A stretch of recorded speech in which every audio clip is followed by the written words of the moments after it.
25 March 26 March চলে গেল, 16 December চলে গেল, একটা গান শুনলাম না, বিজয়ের সবকটা জানালা খুলে দাও না ওরা আসবে।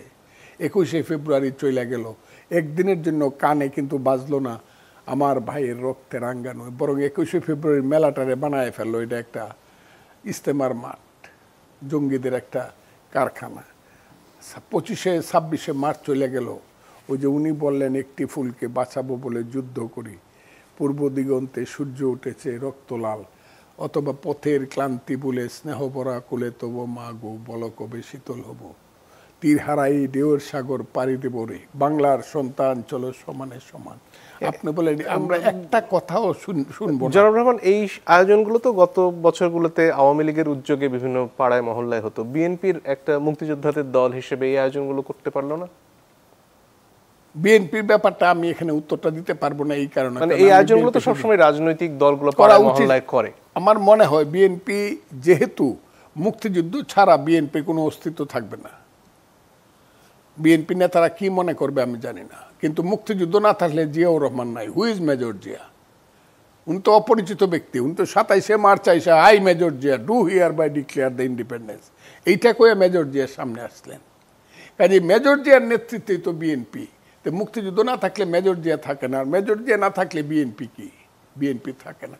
এটা করা দরকার ছিল। আমি আপনাকে একটা কথা, আপনি কি বলছেন যে মুক্তিযুদ্ধকে ধারণ করায় বিএনপির খামতি আছে? মুক্তিযুদ্ধ ধারণ করার মধ্যে খামতি আছে কিনা তো এই কথাটা তো বলা যাবে না, কিন্তু যতটুকু করার প্রয়োজন ছিল আরো বেশি করতে পারতো ইচ্ছা করলে বিএনপি, তাইলে এইসব জিনিস থেমে যেত, এইসব অপকর্মগুলা থেমে যেত, যে যে অপকর্মগুলা হইতেছে সেগুলা থেমে যেত। কেন করছে না বিএনপি? বাধাটা কোথায় কি মনে হয়? বিএনপির হয়তো একটা কথা আছে, গত 16 বছর নির্যাতিত হয়েছে, এবং এটা মুক্তিযুদ্ধ যারা মুখে মুখে বলছে এদের দ্বারা নির্যাতিত হয়েছে, কাজে মুক্তিযুদ্ধ সম্পর্কে একটা অ্যালার্জিক ভাব থাকতে পারে। কিন্তু মুক্তিযুদ্ধ আর শেখ হাসিনা এক না, এই কথাটা বুঝে ফেললে পরেই কিন্তু আর এই অসুবিধাটা থাকার কথা না, এই হার্ডলটা থাকার কথা না। শেখ হাসিনা তো যুদ্ধেই যায় নাই, তার স্বামী যুদ্ধে যায় নাই।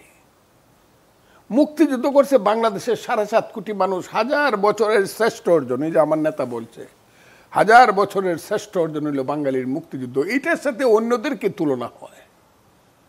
কাজেই মুক্তিযুদ্ধ না থাকলে আমরা কেউই থাকি না, বাংলাদেশ থাকে না।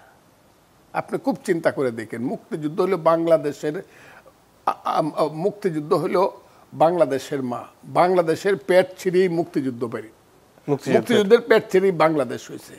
কাজেই আমি মনে করতেছি যে মুক্তিযুদ্ধটা যে কয় অনেকে যে আরে মুক্তিযুদ্ধ কইলেই কি না কইলেই, নো। আপনি মাকে মা বলেন না, বাবাকে বাবা বলেন না, আপনি খুব ভালো মানুষ, এটা আমি কিছুতেই। শুরুতে যে প্রশ্নটা করছিলাম